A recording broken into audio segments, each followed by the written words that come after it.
আজকে 3 সপ্তাহ ক্রস করে 4 সপ্তাহ অতিবাহিত হতে যাচ্ছে, আমরা এখনো পর্যন্ত হাদী ভাইয়ের বিচার আমরা নিশ্চিত করতে পারি নাই। ওসিয়ত হাদী ভাই একটা ওসিয়ত করছিল, আমাকে মাইরা ফেলুক, আক্ষেপ নাই, দুঃখ নাই, কিন্তু আমার মৃত্যুর বিচারটা যেন আপনারা নিশ্চিত করেন। দুঃখজনক বিষয়, হাদী ভাই মৃত্যুর আজকে 3 সপ্তাহ ক্রস করে 4 সপ্তাহ অতিবাহিত হতে যাচ্ছে, আমরা এখনো পর্যন্ত হাদী ভাইয়ের বিচার আমরা নিশ্চিত করতে পারি নাই।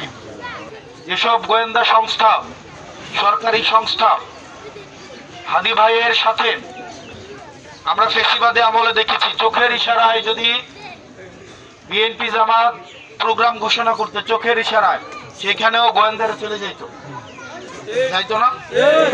চোখের ইশারায় প্রোগ্রাম ঘোষণা করছে, সেখানেও চলে গেছে। আর আজকে ঘোষণা দিয়ে প্রকাশ্যে 6 মাস ধরে পরিকল্পনা করে আমার ভাইকে প্রকাশ্য দিন দুপুরে জুম্মার নামাজের পরে গুলি করে হত্যা করা করে খুনিরা আবার সীমান্তের উপরে চলে যায়।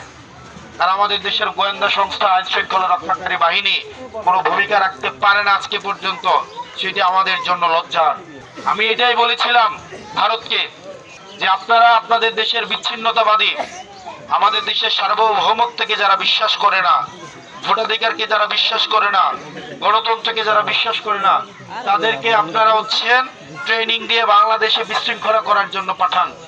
আপনাদের দেশের যারা বিশৃঙ্খলা যারা করে, আপনাদের দেশের যারা বিচ্ছিন্নতাবাদী আছে, পৃথিবীর অন্য কোনো দেশ আপনাদের প্রতি যেন এমন আচরণ না করে, শীঘ্রই আপনাদের দেশের বিচ্ছিন্নতাবাদীদেরকে দেখবেন কেউ না কেউ, আপনারা যেভাবে আমাদের দেশের বিচ্ছিন্নতাবাদীদের শেল্টার দিচ্ছেন, আপনাদের বিচ্ছিন্নতাবাদীর যেন কেউ না কেউ এভাবে শেল্টার না দেয়।